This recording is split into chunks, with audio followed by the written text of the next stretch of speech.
Okay. All right, we have quorum, so the Wednesday, February 1st, 2023 meeting of the Community Police Review Commission of the City of Richmond is now called to order. May we have a roll call, please? Yes, and it was called at 7:03. Just the transcriptionist asked if we could write or like verbally say the times. 7:03. Okay. Yes. So Commissioner Diego Garcia is absent. Commissioner Oscar Garcia. Here. Chair Carol Hegstrom. Here. Commissioner Andre Jackson. Here. Commissioner Randy Joseph is absent. Commissioner Stephen Lacey is also absent. And Vice Chair Dow Tunis. Here. So we have a quorum.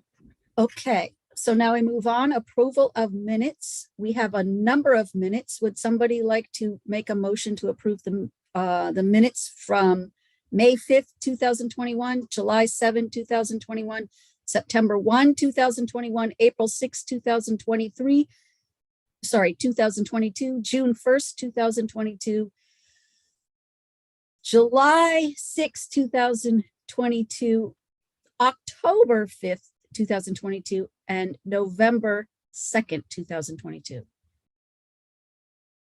I'll make a motion. Do we have a second? I'll second it. Oh, I think Andre beat me. Did we do pledge allegiance? Do you want to lead the pledge?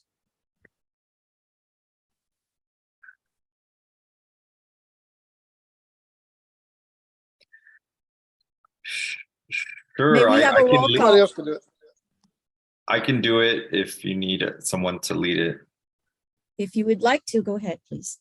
Okay, I pledge allegiance to the flag of the United States of America and to the republic for which it stands, one nation, under God, indivisible, with liberty and justice for all. Thank you, Oscar. All right, may we have a roll call on the minutes? Commissioner Diego Garcia is absent. Commissioner Oscar Garcia. Yes. Chair Carol Hegstrom. Yes. Commissioner Andre Jackson. Yes. Commissioner Randy Joseph is absent, as well as Commissioner Stephen Lacey and Vice Chair Dow Tunis. Yes. Okay, so the minutes are approved. Okay, thank you. And thank you for getting all those minutes to us. That was a huge job and I appreciate it very much. Thank you. And we will be just one meeting behind. So hopefully for next meeting, we'll have January and February. Okay, thank you. So agenda review. I have had a request from our investigator Threet that he be moved up in the agenda because he has another engagement. And so unless anybody has any objections, we'll go ahead and make that change. Wow, Dow, you're really got something going on there, your video. All right, so public forum. Do we have anybody for public forum? Yes, we have Cordell, and his public comment is, good evening, Vice Chair Tunis, commissioners, and staff. The update is that my project is coming along. For a future agenda, the commission should consider returning to in-person meetings. Okay, thank you. Was that it? Yes, that's it.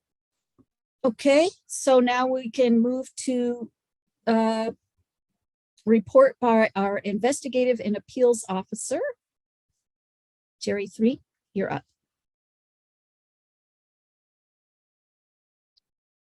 Good evening. I have a few things to cover. Just first, a status update on the investigation. There currently are 3 complaints pending with the CPRC, and one of those, as I mentioned last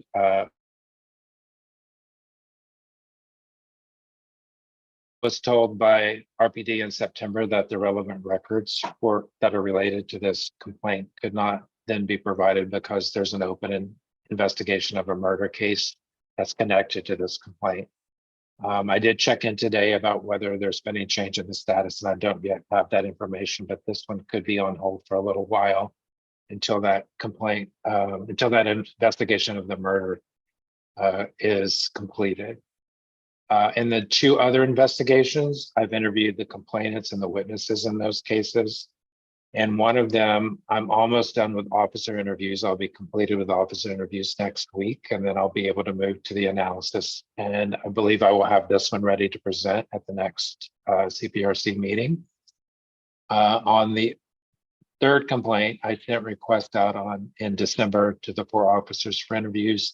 I've not yet received a response, but I have checked in recently and hope to get a response from the officers soon so that we can set those interviews up. And also, as I mentioned last time, I have 2 projects that are sort of on hold right now. One is the use of forest data analysis, and the other is the annual report. Both projects have follow-up that's ongoing right now. And if we resolve the issues around those, I'll be able to move forward and pick those back up and get them completed. That completes my status report. The other thing I have to report on is the public summary for a complaint that was findings were made by the commission last meeting that we had. This is complaint 2022-1. The complainant is Dr. Hauser.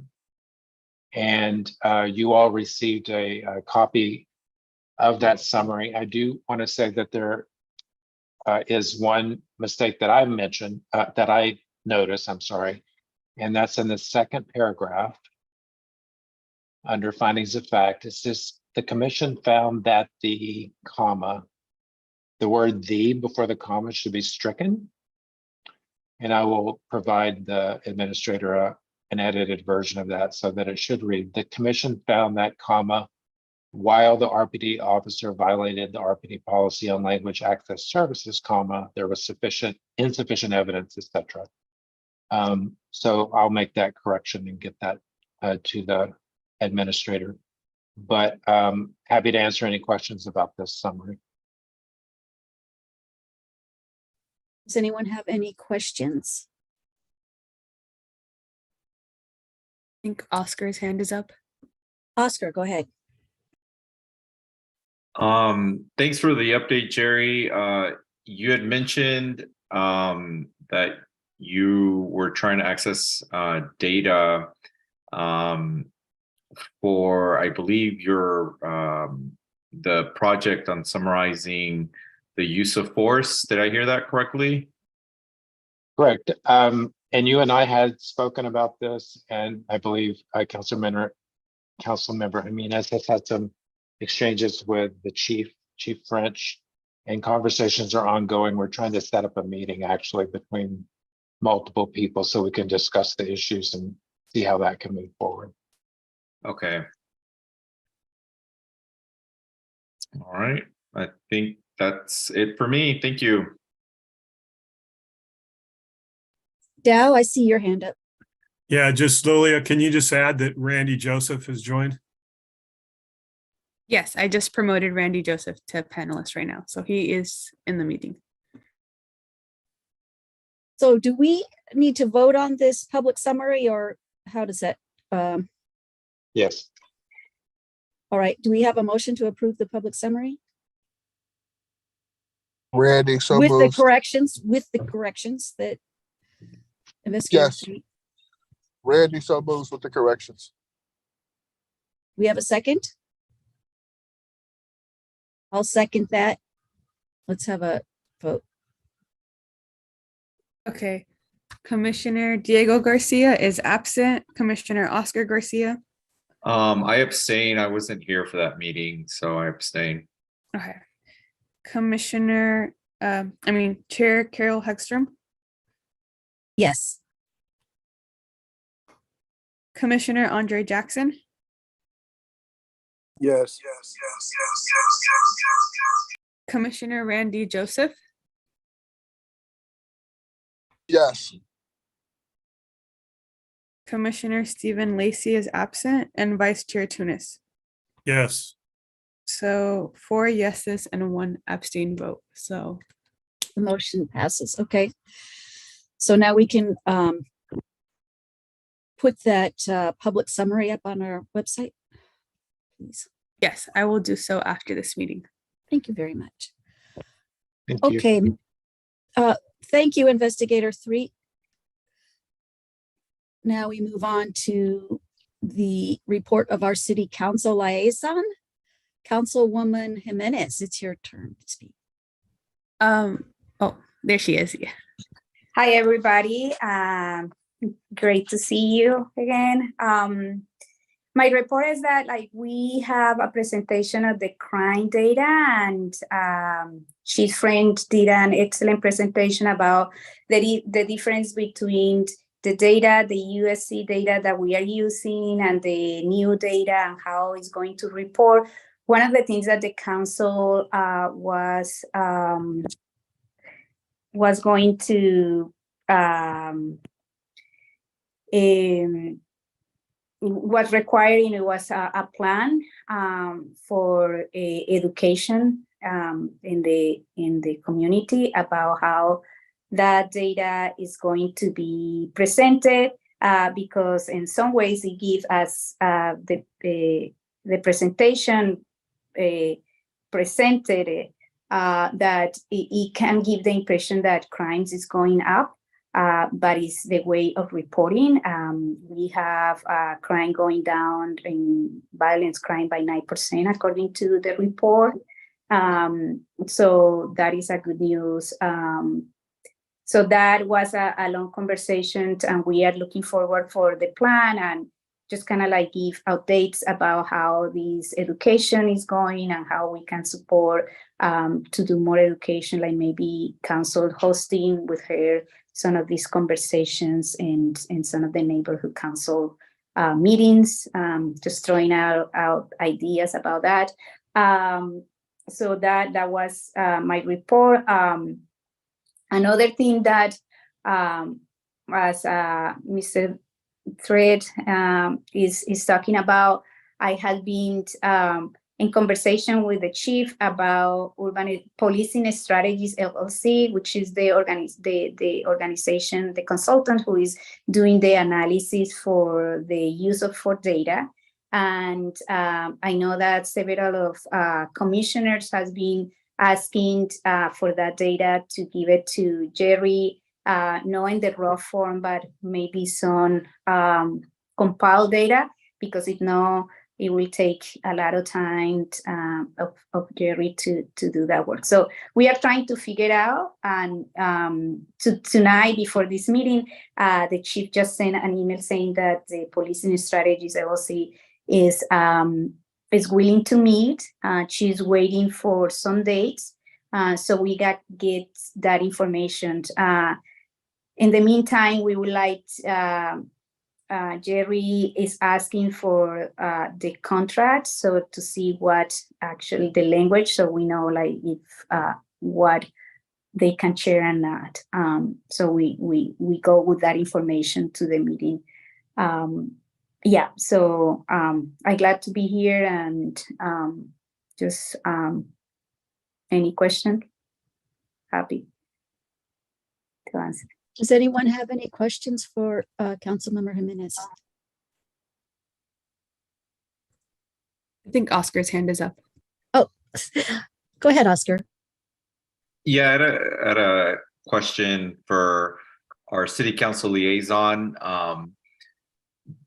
So reported crime is going down, and so I just wanted to confirm that her understanding is that overall crime is going down. Is that your understanding, city council liaison?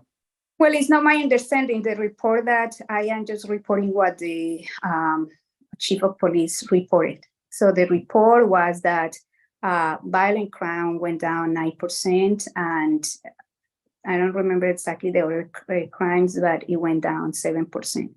Yeah. Yeah, no, I guess I'm referring to your conversations with the community, based on your connection with the community and activity in the community. Is the community telling you that crime is going down?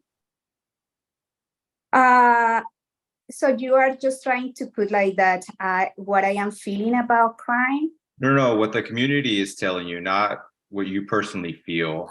Well, the community who I have been meeting with actually is having these conversations. They are some issues that community, especially in District 6, want to deal with, and is street safety in the sense that there are many cars driving really fast, or in some ways doing donuts.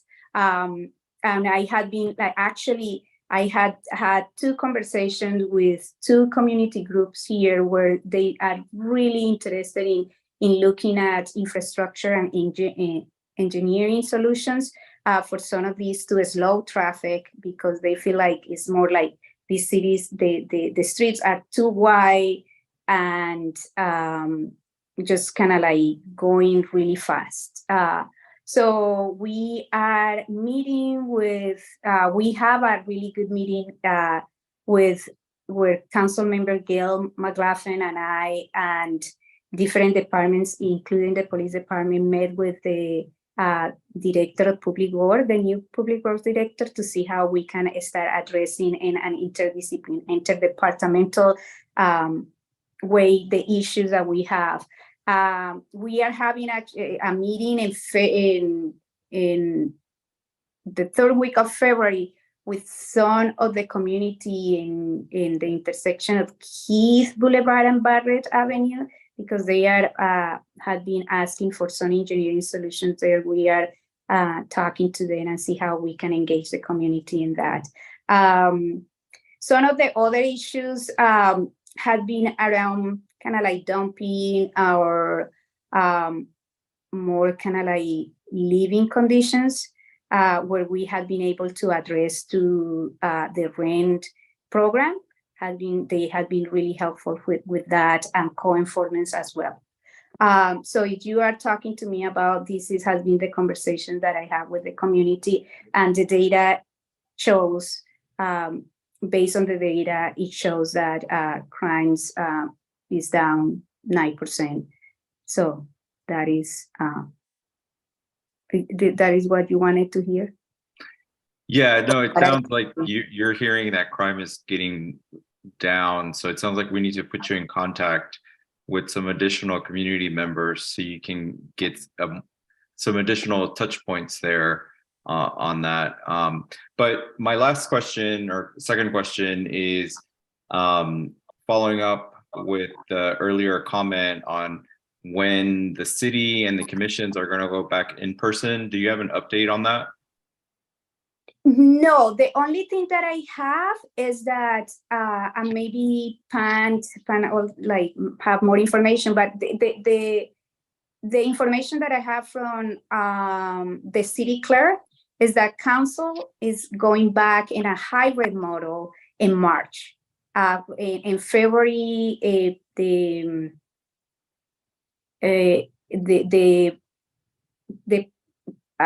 I am just blanking in the but the COVID is going down, so we will have to. But the idea is to be able to have some hybrid, so we cannot lose the participation of people who might, for health reasons, for mobility, for transportation, might not be able to participate in person. So we had that. I am like, maybe Pan can see more about the commissions. I'm guessing that if we go back is the same, but I will let Pan to answer that question for you. Thank you, Council Member. Yes, Council Member Gomez is correct. We are going to be moving to a hybrid model starting in March, when the anticipated end of the state of emergency at the end of this month. Until then, we're still allowed to do Zoom meetings. And moving forward, under the new laws that are relaxed under the Brown Act, the majority of the council or the commissioners or any of the council members, when they're holding a meeting, will have to be in person unless there's a special reason, either just cause or an emergency circumstance that would allow a minority of the members to be on Zoom or other teleconferencing methods.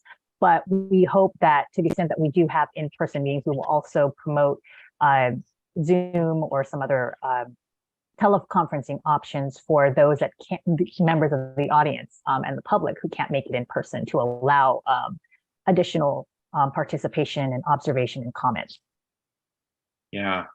No, thank you. That makes a lot of sense. I'm pretty excited about that. I think the city of Richmond is the last public entity that's not meeting in person.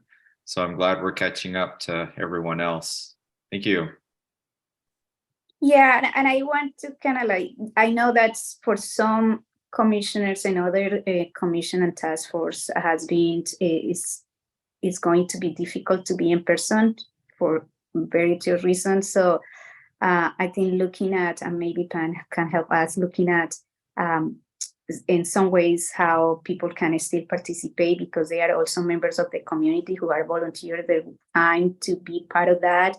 And Zoom has been great to allow more participation, not only for the public, but for the commissioners in many of these commissions. Thank you.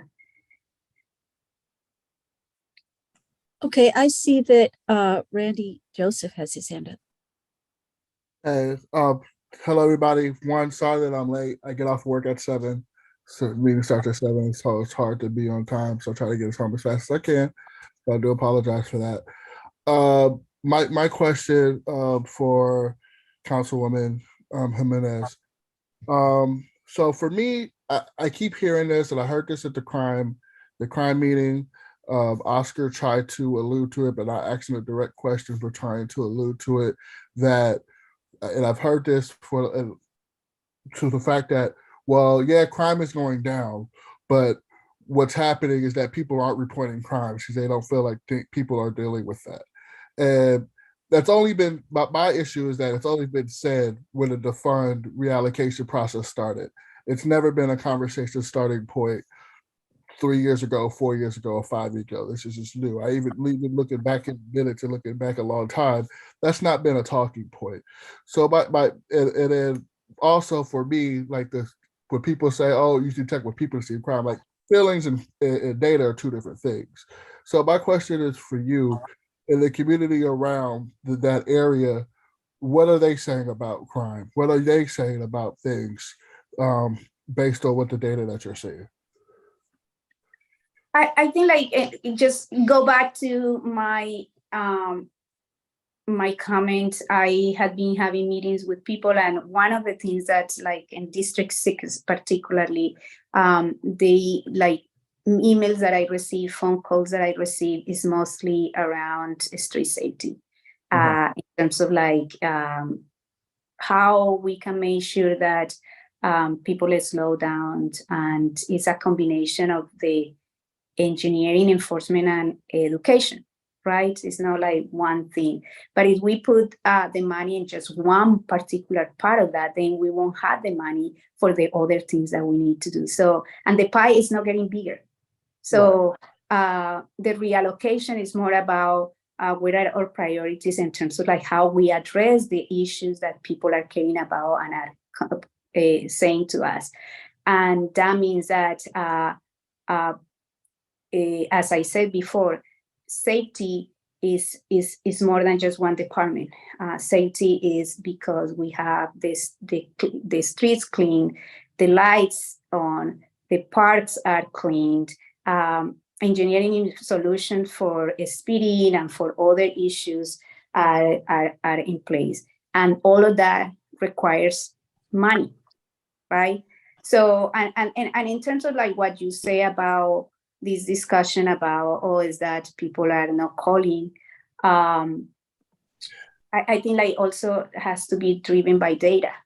How many calls has been 911 and it had been reduced or not, right? I don't have these particular points in data, but I think like there is a perception of crime, as somebody in the public comments say, the perception of crime has been always been really high, but the reality, the data is showing that crime is declining. So there is a really no correlation, because there has been a lot of fear mongering in many communities to create this idea that there is a Wild West. And as you said, Randy, before, and the data is showing that no, that actually is not like that. And the trends that we are doing are not reflecting the national trends. And I think it's also in part because Richmond has been doing innovative things like the Office of Neighborhood Safety. Before 2007, we have 47 or more gun homicides. And now we have 18 or something like that. So and I say in 2007 because it was when ONS was created. So it's a correlation of like when we create a program and the data shows that. So I think like we also need to be thinking about data driven, because perceptions and ideas of things that happened, yeah, you can have all the ideas and you can talk about all these things, but what is happening is different. And it doesn't mean that we dismiss this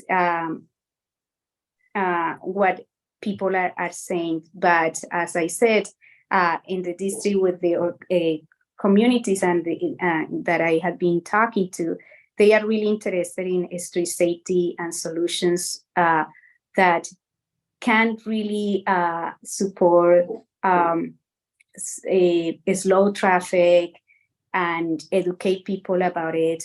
And of course, I am not saying that enforcement is not part of that, but it's like how we allocate money, because if we allocate money in one particular area, then there is no more money for other things. Thank you. Oscar, I see you, but I just want to make one quick comment here, and that is that the dispatch has been understaffed. So I've called the non-emergency number and been on with a ringing for 10 minutes or more. And so when you have people that are not, you say that there aren't as many crime reports. Well, maybe it's because the policemen don't bother to, there isn't enough staff to answer the phones to take the comments, to take the complaints. Right. ahead, I'm Oscar. saying that's been an issue since before 2020. And this Has is the it? first time that people have been talking about, oh, we're not talking about the crimes have not been like, what about the crime? Like, this is the first time people come up with talking points saying, well, we're not also forgetting about the crime that we aren't getting captured because people aren't calling the police or people aren't getting through to the line.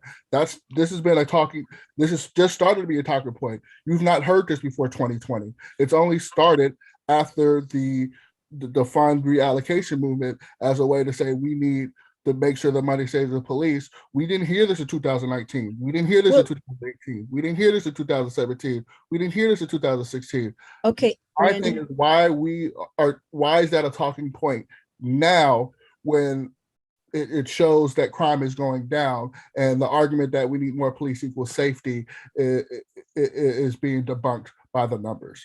That's so I could just answer that for me personally, I never had this long of waits until recently. And so that's why I brought that up is I think that's a recent thing, because they're short staffed and it's not because they necessarily don't have the allocations there. It's because they have a hard time hiring people to fill the spots. And so the people are overworked. But go ahead, Oscar. Yeah, no, I think I just wanted to clarify for Randy. I wasn't even thinking of the reimagining task force when I said that. I have been, as you all know, I ran for office in District 3 and I walked the entire district, and that was the #1 feedback. And I'd actually like to join up with our council member. We can walk District 3, and I'd like for you to explain to people that crime is going down and see how people will react. And we should do that because there's a lot of people who live in under a ton of security gates, alarms, cameras, because they don't feel safe. And so I think it'd be an interesting conversation, and I think it'd be good for everyone to hear more perspectives and not the same ones, over and over again. So I'll just leave it at that. And I just think people need to listen more and hear more perspectives.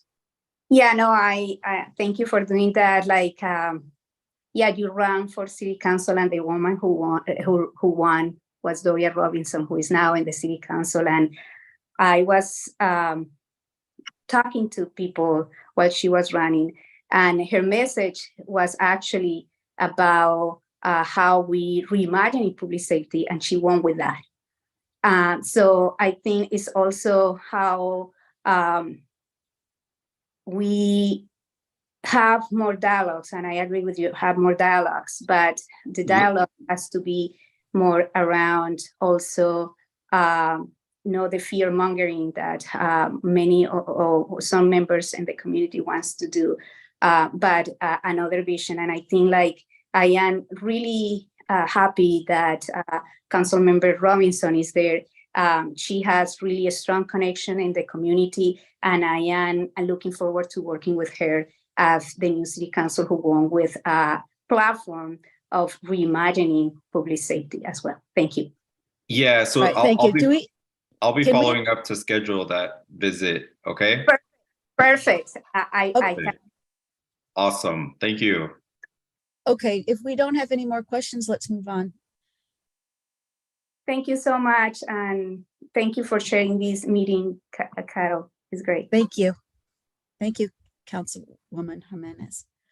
Okay, now we have the report by the Chief of Police, Miss Chief Bisa French. Please go ahead. Good evening, everyone. And I apologize. I am doing this meeting from my phone because my internet is down right now. So I've had some connectivity issues and I wasn't able to hear the entire last conversation. But I will go back and review that later.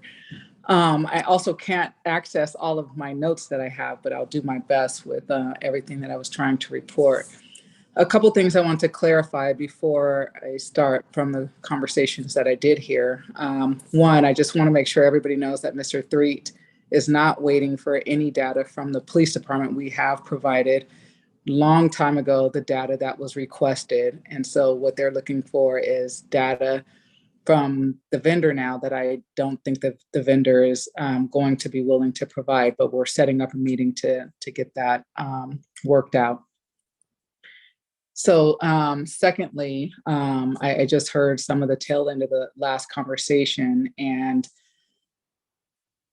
I understand that crime has become a huge issue within our community and a very divisive, unfortunately, issue in our community. And I think it's unfortunate because the bottom line is we all want a safe community. And I think that, there's just some differing opinions on ways to get there. And I'm not even sure that there's differing opinions on ways to get there. I think that everybody believes, I think everybody on this call and many people in the community and even everybody in the police department believes that we should have alternative responses to lower level crimes and mental health issues and unhoused issues. We all believe that. But I think that there's a segment of the community that also wants to see more enforcement. And I think that that's where a lot of the divisiveness comes from. And I'm here just to provide the facts and what they are and what I hear from the community.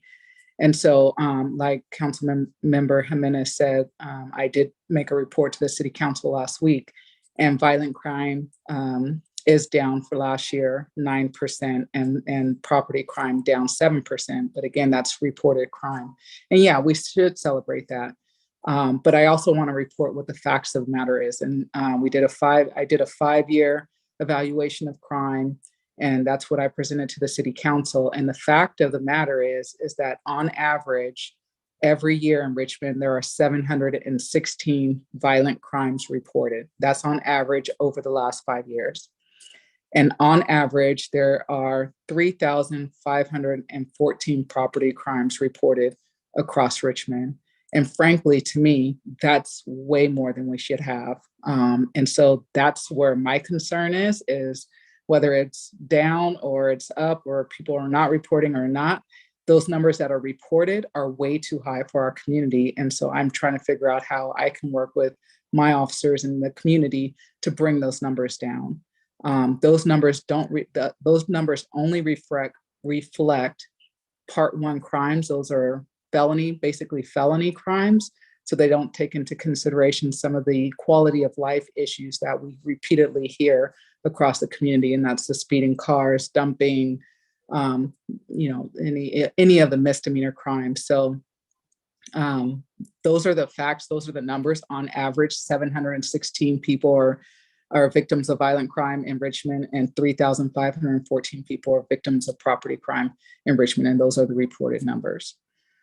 The other part of the presentation that I gave to council is our transition from UCR, our Uniform Crime Reporting, to NIBRS, which is what we're mandated to do. And NIBRS numbers are higher than the UCR numbers. And typically what the reason that is because NIBRS reporting takes into account all the crimes that happen within a specific incident. So if you were kidnapped and robbed and raped in the same incident, our old way of reporting is we would only report the highest hierarchy of the crime. So that would probably be the rape. So we would report the rape and we wouldn't report the carjacking or the robbery. NIBRS takes all of those things into account and reports, those are the numbers that are actually reported to the FBI. So while we'll be able to still provide our community with the number of incidents that we have, so that singular incident that might encompass all those crimes, what's reported to the FBI will be much higher numbers because of that NIBRS reporting. So that's the difference there. And we are doing some educational pieces at the request of council. Actually, we were already doing them. We had the day after I reported to council, we had a chat with the chief where we went over this information. We're talking to the neighborhood councils about it. And we're also going to put the information on our website and do a one-on-one talking with our crime analyst in Spanish and English so that it's accessible on our website so people can understand what the differences are in the reporting. Moving on to our staffing, last month, in the month of January, we were really productive and we were able to hire and put into training 5 police officers. So we currently have 5 officers in training, which is a good thing, yes. We have 7 officers currently in the police academy. So that's a great thing. Let's see, we have 9 different police officers in various stages of the background process. So we are getting hits. We are getting candidates that are applying with our agency now, which is a good thing. And my personnel and training unit are so busy trying to hire into all of our vacant positions, and they're doing a great job. And they have a very optimistic goal of hiring all of our vacancies next year, which we currently have 31 total sworn vacancies and 22 civilian vacancies that we have right now in the books. We do have 3 positions in records that are vacant. Then we have 3 people in background to hopefully fill those positions. One of our records clerks actually wanted to be a police officer, so she is currently in the police academy. I have to say this because I'm very happy and proud of it. We do have 3 female police officers in the police academy right now, so that's a great thing. And I also just offered another female police officer candidate a job on Monday. So she still has to go through her psychological evaluation and the medical evaluation. But if she passes those, she'll start training soon too. We do have 8 people out on injury and 3 people on modified duty and 1 person that is out on maternity leave. So that's, I think my 10 minutes are up, so I'll stop right there and go for any questions. Anybody have questions for Chief French? Nobody?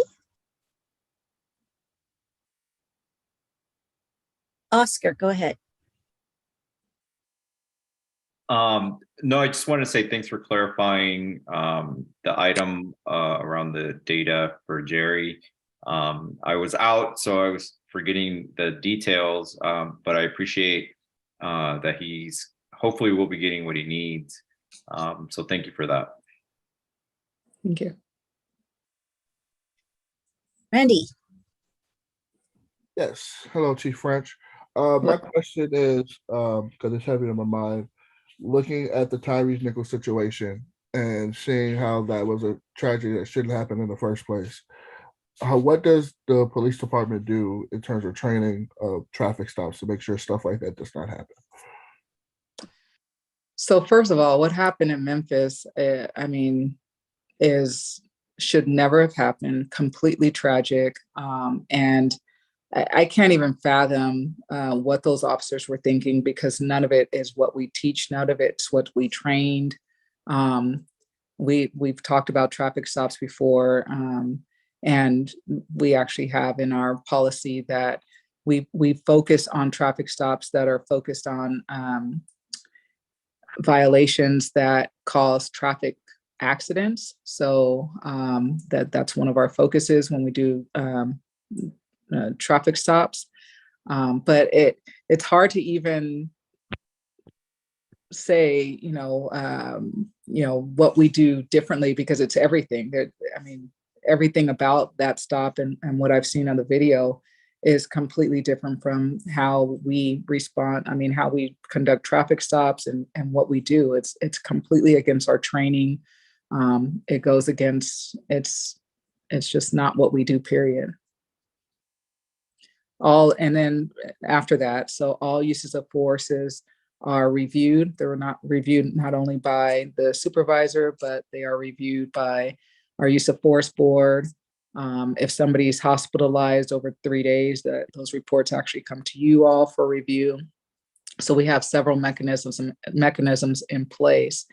And in fact, if you'll remember last year, back in, I believe it was July, when I terminated an officer, it was because we found, the bad behavior on the traffic stop, and we identified that and put him immediately on leave and went through the process of terminating him. So we have processes in place to identify that type of behavior and catch it quickly and deal with it.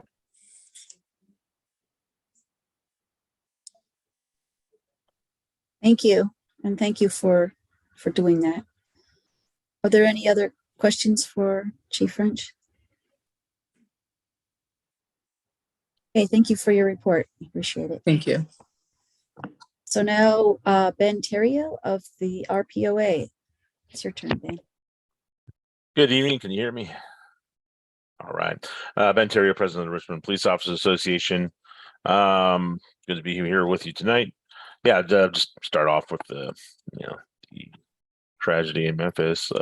You can look at the POA statement on it. We put out a statement on our Facebook about it, and there was really, what the chief said, there's not really much more to say than, but California, there's a reason what they were doing is not really what I would even call police activity.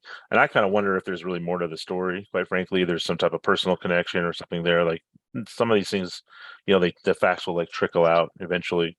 Because it just doesn't, not all of it adds up. It's but there's a reason why police officers in California, there's not reciprocity. It's one way. So if you're a police officer in California, you can go pretty much to every other state and be a police officer there with with minimal training or turnaround. But it's not the same if you come from another state. The training is very different. And it's the last time I remember talking about this, kind of like the situation in Uvalde, where people were like, why the officers wait, outside of school? Like that not happen in California. That's not how people are trained, et cetera. And everything about that traffic stop, like the chief said, is not, how professional law enforcement occurs, even if it's a situation where someone needs to be removed from a vehicle, or a situation where someone needs to be arrested, or they fight in the, coming out of the vehicle. Like none of that was, there's nothing textbook about any of that, obviously. So yeah, I mean, I wonder if there's not more to it than that, but that's the POA sentiment on that whole thing. And hopefully justice will be served. As for the crime stats, it's good that we're switching from UCR to NIBRS. It's more detailed. I kind of look at it as like a more of a, in-depth look, so people will know like everything that occurred. And I think that's that's a more righteous and detailed version of what, a look at the crime statistics. Probably about, I think the chief said it's somewhere between 50 to 60% of the nation's departments are heading that way in the crime reporting, and that's a good thing. Obviously, people, just as talked about here, concerned about data, and data is important. And that NIBRS gives a more detailed look at what is occurring in our city, and just like she said, we echo the sentiment that people talk about crime all they want, but quite frankly, the crime that occurs in Richmond is unacceptable, and it happens at greater rates than Walnut Creek and Concord and other cities in our county and region. And that's just unacceptable. And everything has to be done. Like, we just can't ever be, shoulder shrug and be like, it's not that bad. It's better than it used to be. Well, what it used to be absolutely outrageous and horrific. And, that's good. I'm glad we're moving out. Obviously, it's a good thing that we're moving away from that, turning away from it. But it's not a celebration by any means, because unfortunately it still puts us in the outrageous category, and we have a lot of work to do. I don't know, some of you who may follow the Reimagining Richmond Task Force, the Matrix Consulting Group put out a preliminary report that really emphasizes the lack of resources, lack of officers, and how that affects people. I'm not going to tell you from my own personal experience being on the street. There's a lot of times that we don't get to people's calls, or they're gone by the time we get there, and that's a problem, and that's a staffing issue. And like the chief is working on that. We have a recruiting. We have recruiting funds that are being used, and that's so far seem to have shown pretty good dividends. I know there's been some asks, or will be some asks from the commission and then from the council to ensure good recruiting retention, but that's a big deal. And unfortunately, what the kind of like pulling of the plug that caused so many people to leave here, we have to build that back up, because it does affect things, and people can say whatever they want, but it affects, and there's those decisions and there's consequences for that. So I think we're heading in the right direction. We got a good recruiting plan that's been backed up pretty well by human resources. Like the chief said, the people who work in personnel and training are working their butts off. And, the bottom line is we want to get not just any applicants and people that, just anyone in through the door, but we always want to get the right people. Because what you'll see, and what you're probably seeing in other places in the country, and it's been a concern for lots of us who care about law enforcement and do this job, is that you don't want to lower the standards, and you don't want to bring people into this job who shouldn't be doing this job. If not, because then you will get nothing but problems and dilemmas at best, and tragedies at worst. So that's all I have. Thank you. Do we have any questions for Ben Terrio?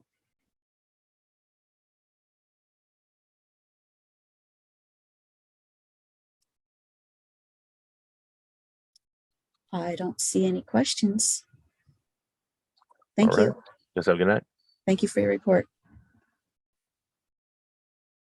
Okay, so now we need the Richmond Police Managers Association, but I don't see Captain Simmons or sorry, Vice Chief. Esteban Barragan. I don't think he's not an attendee, and No, he's not here. He's actually been off on leave for a little while, so I expect him to join.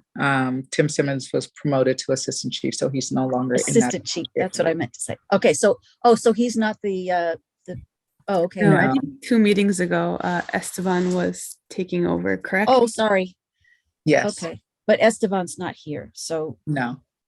okay, so we'll move on then to old business discussion items, update on the CPRC annual report. Randy Joseph, please.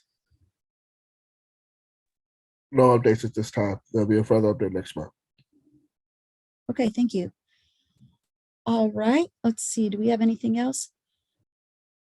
I don't believe we have anything. So now we have no new business, so we move to reports from commissioners, staff, and ride-alongs. Does anybody have any reports? Oscar?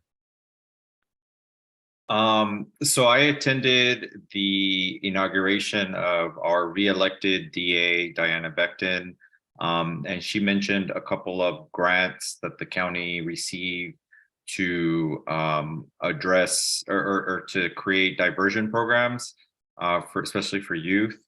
And I was very happy to hear that. So that's very relevant for our work. And then I wanted to remind folks that we will start having events this year in person. And historically, we've participated with a booth in, say, the Cinco de Mayo or Juneteenth, and we should plan for that for this year.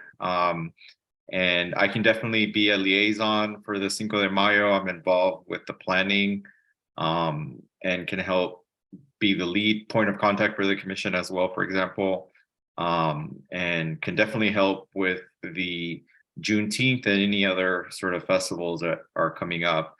And this is a really good way of getting people to know who we are, what we're about, and it just sort of, and they're also fun events. So, so just wanted to throw that out there since things are happening this year in person, thankfully.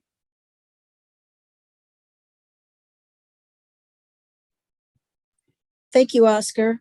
Dow, I see your hand up. No, I was just going to say if other people on the commission here have any events or things that come up, if everybody would just route those to Lilia so she can get like a master calendar, and then maybe by next meeting we'll be able to at least briefly discuss what's on it, what's coming up, and that kind of thing, so we can determine who can attend. And I think we have the supplies. I mean, somewhere we still have the pop-up, somewhere we still have the table, all that kind of stuff. We'll just have to figure out what other items specifically for the specific event we'll need. So.